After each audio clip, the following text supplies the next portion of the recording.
Time for another update on the upcoming expanded Lost River DLC map coming later this year. We know that one thing that lots of players would like to do in Lost River is go into buildings. And so we are going to have some buildings that you can go into.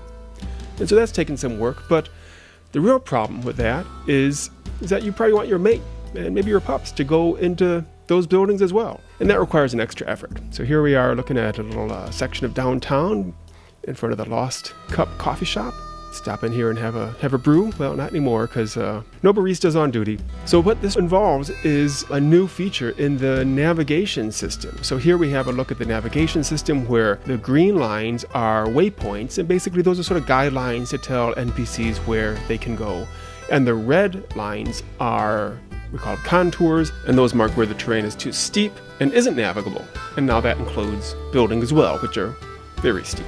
So between these two grids, NPCs can quite easily know where to go and where not to go. And the reason we do this, and pretty much every game does this, is because having NPCs evaluating the terrain around them and calculating every second whether it's navigable or not would just be crazy heavy on the computer CPU. So this makes it simple for them. But when you generate the navgrid here, these interiors are off limits. They're not considered navigable. You can see the contours just have a solid line in front of the coffee shop, so no NPCs can get through that.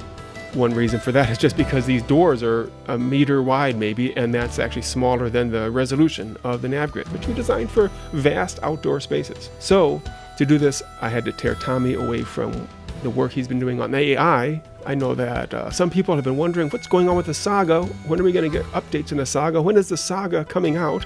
If you don't know what the Saga is, click the link here or down in the text below for the video about that. And unfortunately, the Saga is still a ways out in the future. A while ago, we decided that the AI system, which was one of the first things we developed for WolfQuest back in 5 years ago, we decided it was good, but for what we want to do with the Saga, it needed to be better. And so Tommi has spent a number of months working on that, bringing in Miko to help with parts of it. And so this is really the first phase of the Saga development, and it's deep down foundational coding, not much to show. So in the meantime, Andre and Susan and I have been working on Lost River, but recently I did have to pull Tommi off of the Saga AI to spend some time working on this new kind of subsystem for custom navgrid interior spaces. So how does this work?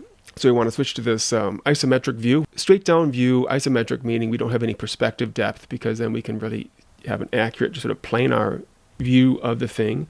Turn off the ceiling here so we can see down inside.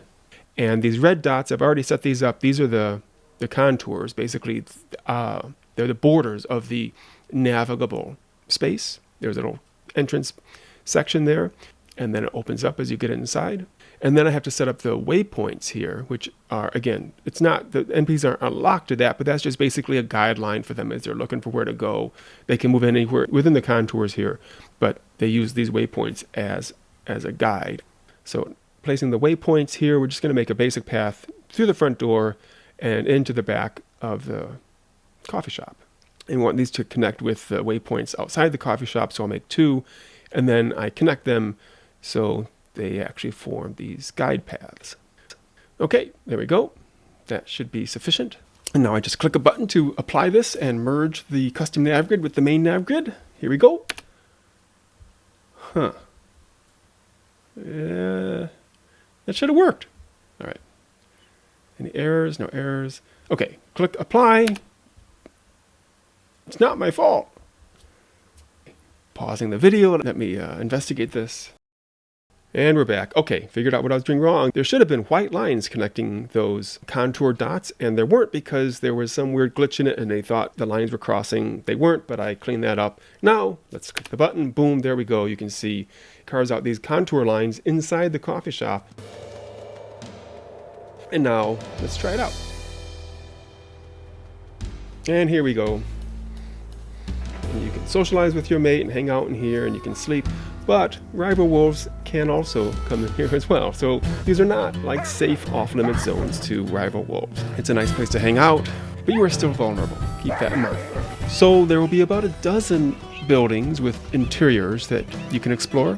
Some shops here on Main Street, some houses, some other things. So we're making good progress, and we expect to release the expanded Lost River DLC later this year.